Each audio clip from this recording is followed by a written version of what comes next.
जब भगवान राम अयोध्या में मुस्कुरा रहे हैं सरयू माता के किनारे, तो परमात्मा चाहेगा मथुरा वाला कृष्ण कन्हैया भी आनंद से मुस्कुराएगा। इस कामना के साथ, लाल की जय। इस कामना के साथ आज के इस अवसर पर जन्माष्टमी की मेरी अपनी ओर से पूरे प्रदेशवासियों को बधाई। हमारे लिए आज का दिन ये बहुत सौभाग्य का है। कई कारणों से ये जितने हमारे बाल गोपाल आए हैं, सबके हाथ में भगवान बाल कृष्ण की प्रतिमाएं दी गई है और साथ में उनका श्रृंगार भी है। माता बहनों से निवेदन है, ये सभी अपने पास संभाल के रखे। एक छोटी कटोरी में माखन भी दिया है, कोई को माखन खिलाया भी, कोई ले भी जा सकते, खा सकते हैं आनंद से। माखन मिश्री या हमारे अपने घर आंगन में जो घर घर गोपाल, वही तो बाल गोपाल है, उसी का आनंद है। तो आज के इस अवसर पर ये जन्माष्टमी का पावन पर्व हम सबके जीवन में सदैव सुख आनंद वैभव की वर्षा करे। खास करके हमारे अपने ये त्योहार अपने घर के बच्चों में भगवान राम और कृष्ण बनने की प्रेरणा देते हैं। ये मूल आयोजन के पीछे भाव ही है कि हर घर में गोपाल कृष्ण घूमते हैं राम कृष्ण के रूप में। अपने बच्चे हमारे लिए भविष्य की दृष्टि से ये इसी दृष्टि से इस कार्यक्रम की रचना की गई है। लेकिन कल्चर मिनिस्ट्री के माध्यम से आज 3000 से ज़्यादा देवस्थानों पर संस्कृति मंत्रालय के माध्यम से सभी प्रकार की पूजा पाठ और व्यवस्थाओं के साथ मूल रूप से संस्कार देने के लिए पूरी रचना की गई है। एक साथ 162 स्थानों पर विशेष रूप से सांस्कृतिक कार्यक्रम आयोजित किए जा रहे हैं। हर स्थान पर सांसद, विधायक, मंत्री कहीं न कहीं एक देवस्थान पर जरूर जा रहे हैं और उनके साथ साथ भगवान श्री कृष्ण की जो लीलाएं मध्य प्रदेश से जुड़ी हुई है, ऐसे प्रत्येक स्थान को तीर्थ बनाने के लिए जैसे भगवान श्री राम वन गमन पथ की कल्पना की है, ऐसे भगवान कृष्ण पाथेय की कल्पना की है। इसलिए लगातार ये आयोजनों के माध्यम से पीछे छिपे संस्कार और यहाँ के तीर्थ भी गोकुल, वृंदावन, मथुरा के समान उतने ही पवित्र हैं। इनके प्रति हमारी श्रद्धा बने, आस्था बने, इसी भाव को लेकर ये पूरा कार्यक्रम किया गया। लेकिन हमारे देवस्थान की साज सज्जा के लिए भी प्रतियोगिता आयोजित की गई है। स्वयं फोटो खींच करके अपने देवस्थानों के चित्र भेजेंगे तो 1,51,000 रुपया प्रथम पुरस्कार, 1 लाख रुपया द्वितीय पुरस्कार और बाद में अलग से क्रमशः अलग अलग कई प्रकार के पुरस्कार कल्चर मिनिस्ट्री के माध्यम से दिए जा रहे हैं। लेकिन आज ही ये जन्माष्टमी के आधार पर जो मूल कल्पना है कि भगवान कृष्ण के वो प्रसंग भी आना चाहिए। जैसे जाने अनजाने हम सब भगवान का माखन के प्रति जो लगाव है, लेकिन माखन के साथ भगवान का एक तरह से उस समाज में उस समय कंस के घर जो माखन जाता था, भगवान कृष्ण का वो आक्रोश भी था कि ये जो कंस हमारा माखन खा करके हम पे जो अत्याचार कर रहा है। तो माता पिता से लेकर गांव तक उन्होंने वो आक्रोश बताने के लिए बाल ग्वाल की टीम बना करके एक अपना माखन अपन खाओ या ढोल दो, मटकी फोड़ दो, लेकिन हमारे दुश्मन को माखन नहीं पहुंचना चाहिए। ये जो भगवान कृष्ण का दृष्टिकोण था, सच अर्थ में वो विद्रोह भी था उस समय का, जिसके आधार पर भगवान कृष्ण ने संदेश देने का प्रयास किया।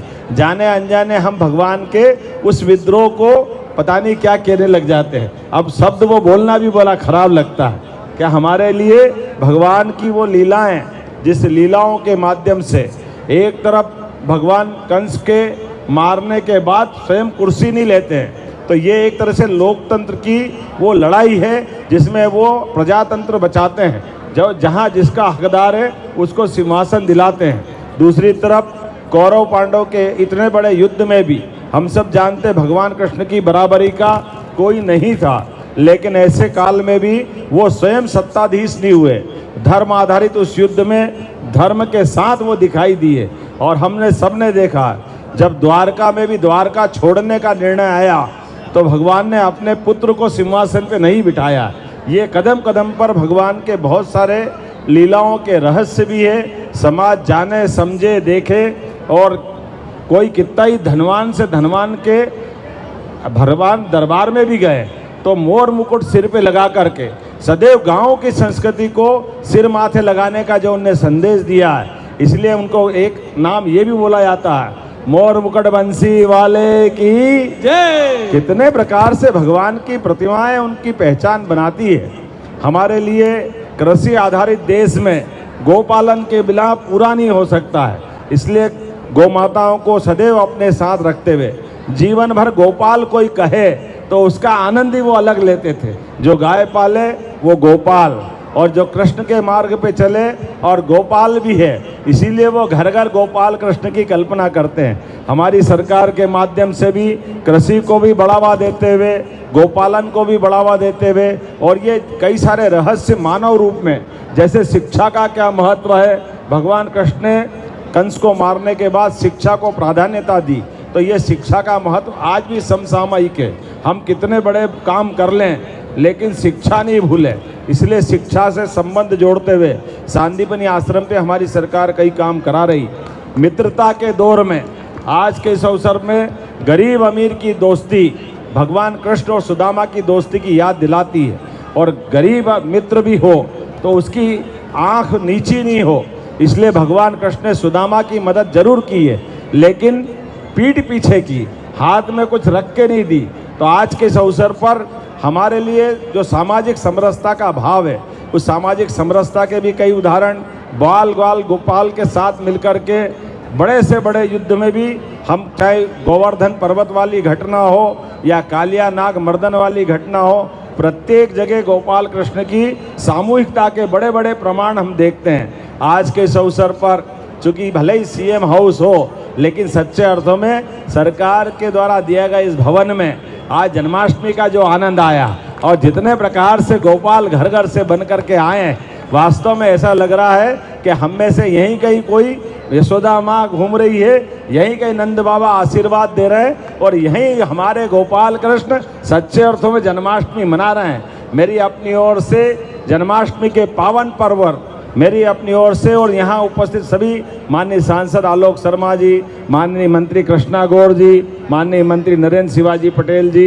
हमारे संगठन के पूर्व महामंत्री माननीय माखन सिंह जी, माननीय सुरेश पचौरी जी, माननीय बीडी शर्मा जी पूर्व अध्यक्ष, और माननीय सांसद खजुराहो, आप तो सौभाग्यशाली, पन्ना वो स्थान है जहाँ भगवान कृष्ण की अलग ही लीला है, और आज भी आनंद वहाँ आ रहा है। भगवान कृष्ण ने परशुराम जी से सुदर्शन चक्र पाया था, तो यहाँ के बाद मैं जाना पाओ जाने वाला हूँ जहाँ वो लीलाएं हुई थी, और कृष्ण भगवान की माता रुक्मणी के हरण के समय धार के पास अमझेरा में जो युद्ध हुआ था, आज भी वहाँ रथ के पहिए हैं, इसलिए उसके बाद वहाँ भी जाने वाले हैं। और उससे बड़ी बात, हमारे अतीत के बड़े काम जो हुए हैं उनको देवस्थान से जोड़ के देखने की भी दृष्टि होना चाहिए।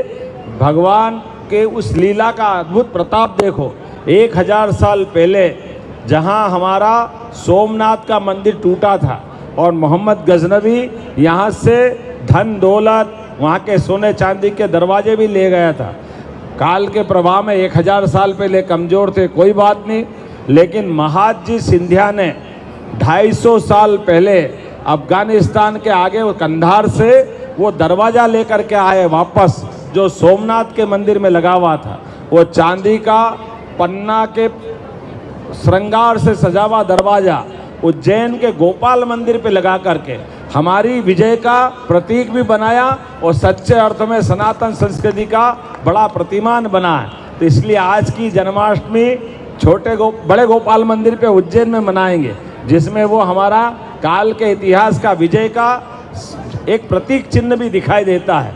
आज के इस अवसर पर जब भगवान राम अयोध्या में मुस्कुरा रहे हैं सरयू माता के किनारे, तो परमात्मा चाहेगा मथुरा वाला कृष्ण कन्हैया भी आनंद से मुस्कुराएगा। इस कामना के साथ, लाल की जय। इस कामना के साथ आज के इस अवसर पर जन्माष्टमी की मेरी अपनी ओर से पूरे प्रदेशवासियों को बधाई, आप सबका वंदन अभिनंदन। और छोटे छोटे ये कि हमारे नन्हे मुन्ने बाल कृष्ण जो आए, ऐसे सभी माताओं को मैं प्रणाम करता हूं और आप सबका अभिनंदन करता हूं। एक बार फिर मेरे साथ जयकारा लगाइए, आल की पाल की, जय कन्हैया लाल की, अरे आल की पाल की, जय कन्हैया लाल की, बोले गोपाल कृष्ण भगवान की, बांके बिहारी लाल की। जय।